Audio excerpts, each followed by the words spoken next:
Bonjour les amis, j'espère que vous allez bien. Bienvenue sur Gina Zao Business TV et je suis très heureuse de vous retrouver de nouveau sur mon programme Le Point avec Gina Zao. Aujourd'hui, on va parler d'un thème qui parle beaucoup. Il s'agit de essayer sans essayer. Qu'est-ce que cela pourrait signifier? Alors, je vous invite à rester connectés et à tout de suite.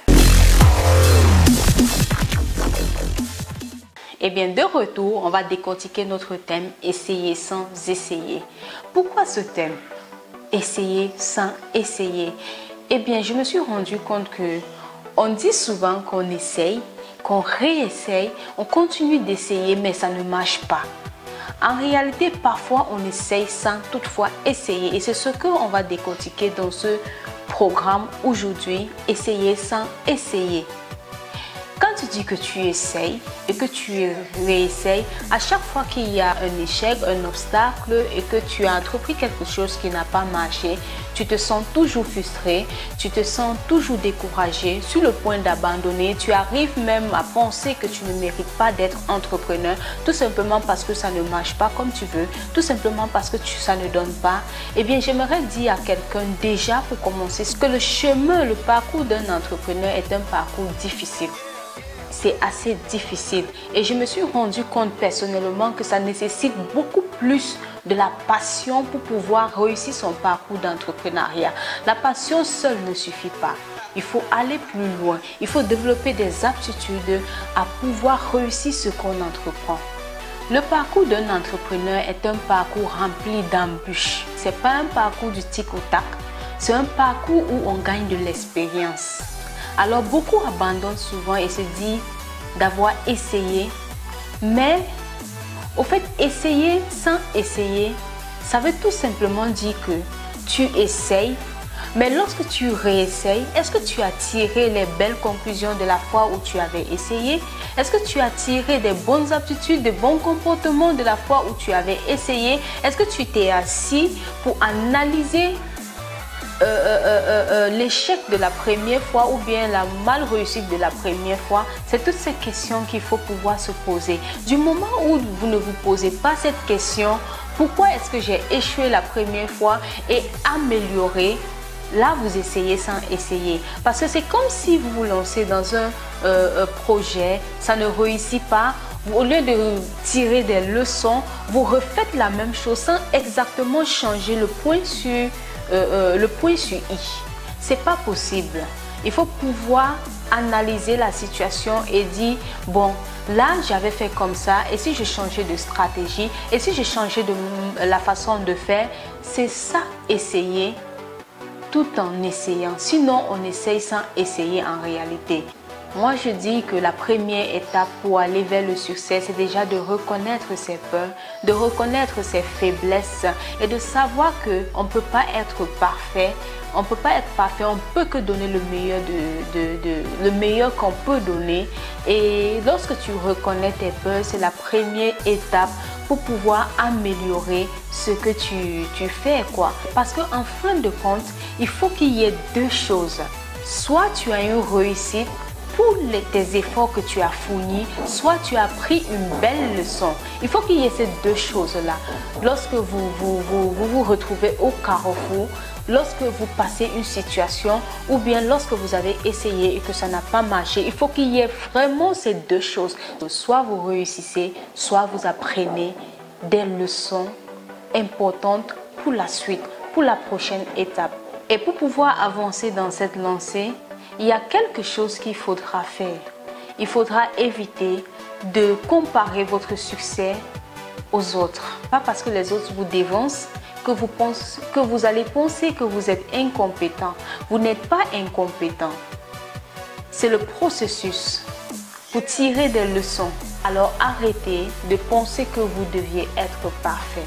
Je ne dis pas qu'on ne doit pas être heureux ou bien s'inspirer du parcours des autres, mais il faudra éviter que cela crée des frustrations en nous et même de la jalousie. Si vous êtes du genre à comparer votre succès à celui des autres, je vous invite vraiment à prendre du recul, à penser à vos réalisations et à être fier. N'attendez pas que les gens vous disent que N'attendez pas seulement que les gens vous disent que je suis fier de toi, je suis fier de ce que tu as accompli. Il faut pouvoir être capable aussi de se dire à soi-même, je suis fier de ce que j'ai fait. J'ai commencé, même si ça n'a pas été au niveau que j'attendais, mais je suis quand même fière d'avoir franchi le pas. Je suis quand même fière d'avoir essayé. Je suis quand même fière de ce que j'ai pu faire. Alors je peux encore faire mieux les prochaines fois. L'une des choses qu'en tant qu'entrepreneur, nous devons également faire pour notre parcours vers le succès, c'est apprendre à planifier. Moi aussi, je suis dans cette optique-là où j'apprends réellement à planifier mes journées. Et je vous assure les amis, planifier ces journées, ça doit être un objectif principal. Sinon, vous allez passer des heures devant votre machine, à regarder votre machine sans savoir ce que vous allez faire. Pourtant, si vous faites un planning de la journée, une liste des tâches à accomplir, cela vous facilite plus de travail. Vous n'allez pas chômer des heures sans savoir quoi faire, ni par où commencer. Alors, je vous invite à faire un to-do list chaque jour si possible ou bien chaque semaine pour pouvoir, là, vous allez facilement atteindre vos objectifs. Pour terminer, j'aimerais dire à quelqu'un, sois ta propre définition de succès.